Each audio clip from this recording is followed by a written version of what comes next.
নমস্কার বন্ধুরা, দীপালিস কিচেনে আপনাদের সকলকে স্বাগত জানাচ্ছি। আজকে আমি খুবই সহজভাবে আলুর পরোটার রেসিপি শেয়ার করেছি। এটি খেতে কিন্তু ভীষণ খাস্তা আর সুস্বাদু হয়। তো ভিডিওটি শেষ পর্যন্ত দেখার অনুরোধ রইল। আশা করছি আজকের ভিডিওটি আপনাদের ভীষণ ভালো লাগবে। তো আলুর পরোটা বানাবো, তার জন্য একটি বড় সাইজের পাত্র নিয়েছি। এবার একটি ছোট সাইজের বাটিতে মেপে 2 বাটি আটা নিলাম। স্বাদমতো এর মধ্যে লবণ দিয়ে দিচ্ছি আর হাফ চামচ মতো জোয়ান দিয়ে দিচ্ছি। তবে জোয়ানটা দেওয়ার আগে হাত দিয়ে এইভাবে একটুখানি ডলে নিয়ে তারপরে এর মধ্যে দিয়ে দেব। এতে খেতেও ভালো লাগবে আর হজমেও সাহায্য করবে। এবার সমস্ত গুঁড়ো উপকরণ আগে ভালো করে মিশিয়ে নেব। আমি কিন্তু আজকের রেসিপিটা ভীষণ হেলদিভাবে বানাচ্ছি, যার জন্য আটা দিয়ে করছি। আপনারা যদি চান সেক্ষেত্রে ময়দা দিয়েও করতে পারেন, কিংবা হাফ আটা বা হাফ ময়দা দিয়েও করে নিতে পারেন। তো এখানে আমি সমস্ত উপকরণ মিশিয়ে নিয়েছি। এবার অল্প অল্প করে জল দিয়ে ভালো করে মেখে একটি ডো তৈরি করে নেব। বন্ধুরা, এই রেসিপিটি আপনারা সকালের জলখাবারের জন্য অনায়াসে বানিয়ে নিতে পারেন, কিংবা রাত্রের ডিনারের জন্য বানিয়ে নিতে পারেন, অথবা বাচ্চাদেরকে দেওয়ার জন্য স্কুল কলেজের টিফিনেও এই রেসিপিটি বানালে দুর্দান্ত হয়। আমার ঘরে কিন্তু প্রায় দিনই এই রেসিপিটা স্কুলের টিফিনের জন্য বানানো হয়। তো এখানে আমি আটা খুব ভালো করে মেখে নিয়েছি। এইভাবে কিন্তু আটাটা মেখে নিতে হবে, খুব বেশি নরমও না আবার খুব বেশি শক্তও হয়নি। এবার আমি এর মধ্যে 1 টেবিল চামচ তেল দিয়ে দিচ্ছি। তেল দিয়ে আটাটাকে আবারও ভালো করে মেখে নেব। বন্ধুরা, আজকের রেসিপিটি যদি আপনাদের ভালো লাগে তাহলে অবশ্যই একটি লাইক করে দেওয়ার অনুরোধ রইল, কারণ আপনাদের একটি লাইক আমার কাছে অনেক বেশি মূল্যবান। তো তেল দিয়ে আটাটা আরও কিছুক্ষণ সময় নিয়ে মেখে নিলাম। এবার ঢাকা লাগিয়ে 10 মিনিট রেখে দেব। তেল দেওয়ার কারণে আটাটা কিন্তু একদমই ড্রাই হয়ে যাবে না, এই রকমই সফট হয়ে থেকে যাবে। এটা ঢাকা লাগানো থাক 10 মিনিট। ততক্ষণে আমি ভেতরের স্টাফিংটা তৈরি করে নেব। তার জন্য এখানে ছোট ছোট সাইজের আলু সেদ্ধ করে নিয়েছি। এবার এই আলুগুলোকে গ্রেটারের সাহায্যে ভালো করে গ্রেট করে নেব। আপনারা চাইলে হাত দিয়েও ভালো করে আলুগুলোকে মেখে নিতে পারেন, তবে খেয়াল রাখতে হবে যাতে আলুর মধ্যে কোনো রকম গোটা অংশ না থেকে যায়। বন্ধুরা, আজকের ভিডিওটি আপনারা কে কোথা থেকে দেখছেন সেটি কমেন্ট বক্সে অবশ্যই লিখে জানাবেন, তাহলে আমি আপনাদের ধন্যবাদ জানানোর সুযোগ পাব। তো এখানে সমস্ত আলু কিন্তু ভালো করে গ্রেট করে নিয়েছি। এবার আলুর মধ্যে সামান্য কয়েকটি উপকরণ মিশিয়ে নেব। এই রকমভাবে যদি আলুর পরোটা বানিয়ে নেন তাহলে ভাত খাওয়া ভুলে গিয়ে কিন্তু এই রকম আলুর পরোটাই খেতে ইচ্ছে করবে। তো এখানে আলুর মধ্যে প্রথমেই আমি স্বাদ মতো লবণ দিয়ে দিচ্ছি, আর এখানে আমি 2টো মিডিয়াম সাইজের পেঁয়াজ কুচি দিয়ে দিচ্ছি। ঝালের জন্য 2টো কাঁচা লঙ্কা কুচি দিয়ে দিচ্ছি, আর এখানে হাফ চামচ ভাজা জিরের গুঁড়ো দিয়ে দিচ্ছি, আর হাফ চামচ ধনে গুঁড়ো দিয়ে দিলাম। আর এখানে অল্প একটু কাশ্মীরি লঙ্কার গুঁড়ো দিলাম, আর এখানে হাফ চামচ মতো চাট মশলা দিয়ে দিচ্ছি।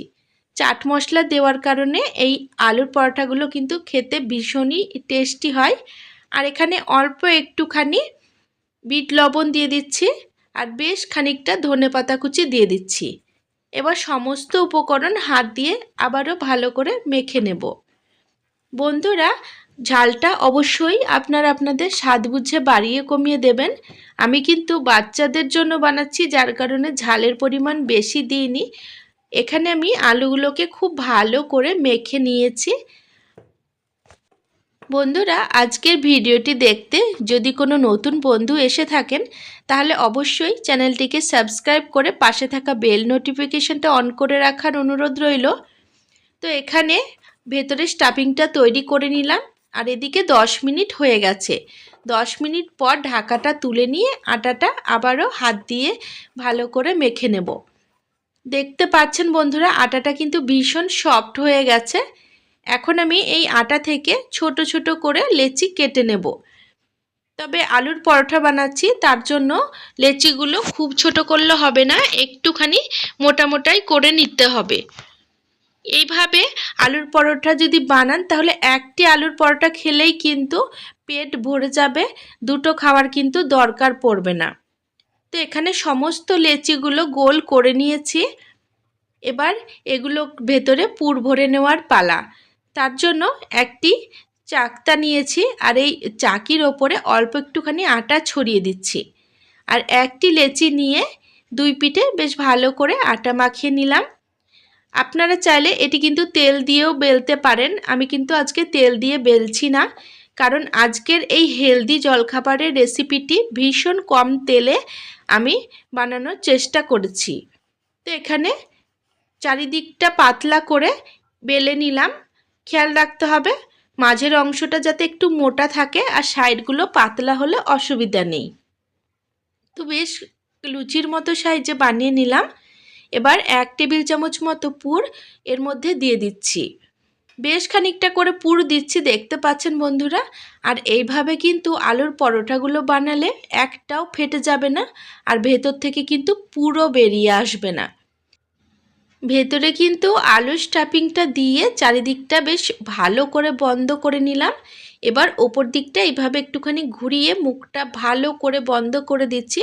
ঠিক যেরকমভাবে মোমো বানাই ঠিক সেই রকমভাবে কিন্তু আমি বানিয়ে নিলাম।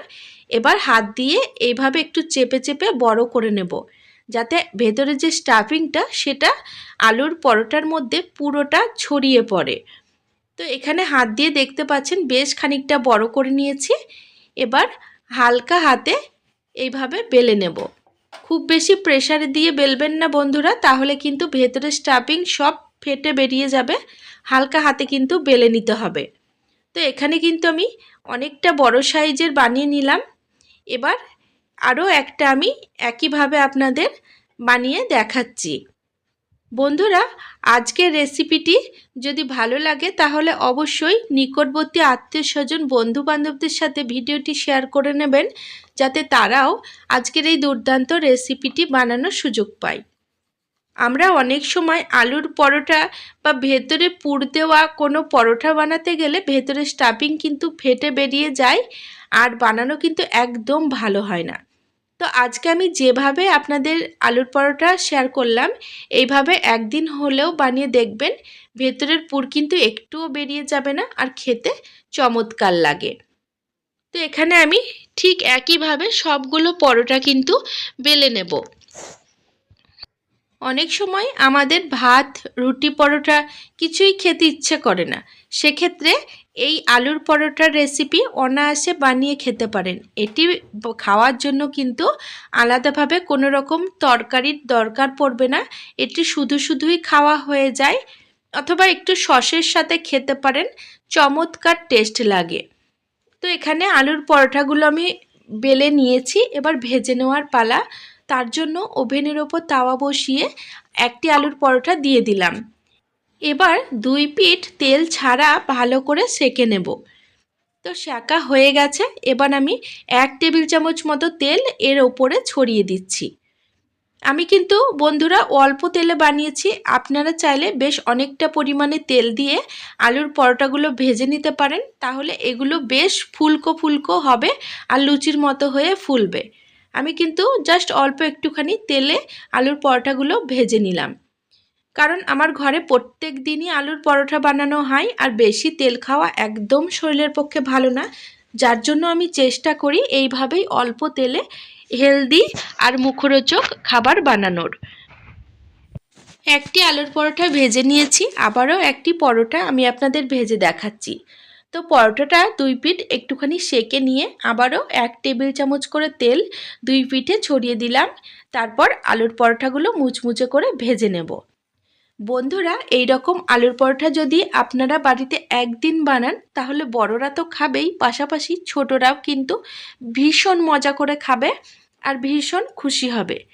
ছোটদের টিফিন বক্সে যদি এই রকম আলুর পরোটা বানিয়ে দেন আর সাথে একটু সস কিংবা মেয়োনিজ দিয়ে দেন, তাহলে বাচ্চারা কিন্তু প্রায় দিনই বায়না করবে এই রকমভাবে আলুর পরোটা বানিয়ে দেওয়ার জন্য।